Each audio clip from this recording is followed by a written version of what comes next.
Hi guys, prep exams के YouTube platform पर आप सभी का स्वागत है। आज हम लोग समास और उसके वेद को ट्रिक के माध्यम से समझेंगे। जैसे कि समास की परिभाषा इसमें दी गई है, दो या दो से अधिक शब्दों से मिलकर बने हुए नए सार्थक शब्द को समास कहते हैं। समास का जो तात्पर्य है, समास का जो शाब्दिक अर्थ है वो होता है संक्षिप्तीकरण। संक्षिप्तीकरण जैसे कि इसमें एग्जाम्पल दिया हुआ है, हाथ के लिए कड़ी इक्वल टू हथकड़ी। इसी प्रकार से हम लोग क्या करेंगे, समास के भेद दिए गए हैं। समास का जो भेद हुआ है ट्रिक के द्वारा, अब तक द्वंद्व, यानी हम लोग क्या कर सकते हैं, अब तक द्वंद्व या अब तक दादी, दोनों भी ट्रिक हम लोग लिख सकते हैं। आ से इसमें देखेंगे अब तक द्वंद्व में कितने अक्षर होते हैं, उतने ही प्रकार से क्या होता है, समास होते हैं। जैसे आ से अव्ययी भाव होता है, बा से बहुव्रीहि होता है, ता से तत्पुरुष होता है, का से क्रमधारय होता है, द्वा से द्वंद्व होता है और दी से द्विगु समास होता है। यानी टोटल के 6 प्रकार के समास हमारे होते हैं और 6 के 6 को हम लोग क्या करेंगे, ट्रिक के माध्यम से याद कर लेंगे। जैसे कि इसमें दिया हुआ है अब तक द्वंद्व। अब तक द्वंद्व में कितने अक्षर हैं, 6 अक्षर हैं और 6 ही प्रकार के हमारे क्या होते हैं, समास होते हैं। अब हम लोग क्या चलेंगे, प्रथम में चलेंगे। पहला प्रकार होता है अव्ययी भाव समास। अव्ययी भाव समास का प्रथम पद प्रधान होता है और इसमें क्या होता है, प्रथम पद प्रधान होता है और यदि शब्द में उपसर्ग लगा हो, उपसर्ग यानी प्रति, यथा, अनु, नेर या आ, कोई भी शब्द अगर उपसर्ग लगा होता है तो वो हमारा होता है अव्ययी भाव समास। पहली ट्रिक क्या होती है अव्ययी भाव समास की, यदि शब्द में उपसर्ग लगा होता है तो समझ जाएंगे कि वो अव्ययी भाव समास होगा। और दूसरे ट्रिक में क्या है, योजक चिन्ह दिया हो, योजक चिन्ह दिया हो परंतु शब्द की पुनरावृत्ति हो तो क्या होगी वो।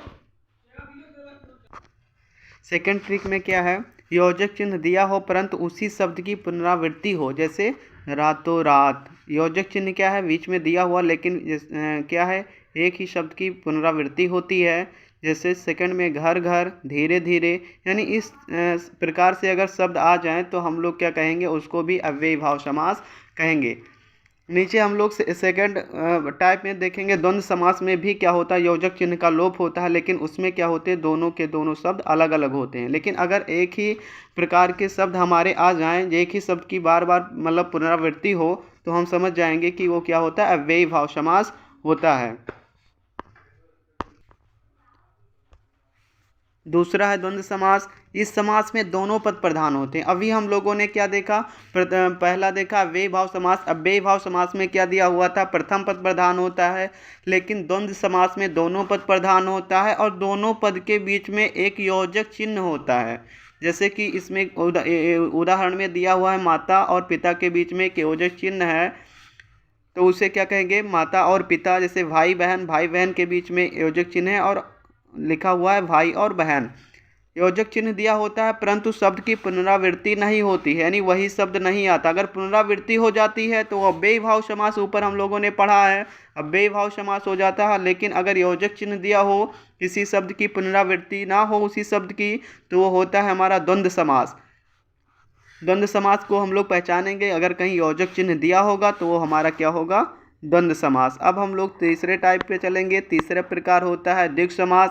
द्विगु समास में क्या होता है, इसमें पहला पद संख्यावाचक होता है। सबसे पहले हम लोग क्या करेंगे, जो हमारा द्विगु समास होता है, द्विगु समास में जो पहला पद होता है अगर संख्यावाचक हो तो वो हमारा होता है द्विगु समास। जैसे नौ ग्रहों का समूह, दोपहर, दोपहरों का समय, जैसे तिरंगा। जैसे अगर पहला पद जो हो वो क्या हो, संख्यावाचक हो तो वो हमारा क्या होता है, द्विगु समास होता है।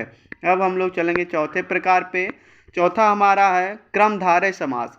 क्रमधारय समास में क्या होता है, पहला पद दूसरे पद की विशेषता बताता है। पहला पद दूसरे पद की विशेषता बताता है तो वो कौन सा समास हो जाता है, क्रमधारय समास हो जाता है। जैसे एग्जाम्पल में दिया हुआ है, महापुरुष, महान है जो पुरुष, महात्मा, महान है जो आत्मा, चरण कमल, कमल के समान चरण। यानी जो क्रमधारय समास होता है, पहला पद दूसरे पद की विशेषता बताता है, वो हमारा होता है क्रमधारय समास। अब हम लोग चलेंगे नेक्स्ट में। पांचवा है हमारा बहुब्रीहि समास। बहुब्रीहि समास की ट्रिक क्या है, इस समास में कोई पद प्रधान नहीं होता है, दोनों पद तीसरे पद की ओर संकेत करते हैं।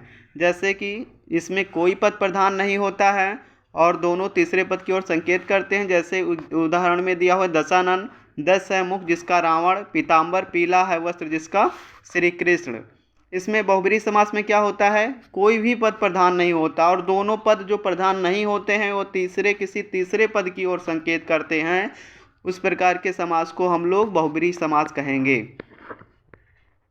छठवां है यानी अंतिम समास हमारा है तत्पुरुष समास। तत्पुरुष समास का क्या होता है, दूसरा पद प्रधान होता है, पहला पद प्रधान अब ऊपर हम लोगों ने पढ़ा अव्ययी भाव समास का होता है, लेकिन तत्पुरुष समास का क्या होता है, दूसरा पद या अंतिम पद प्रधान होता है।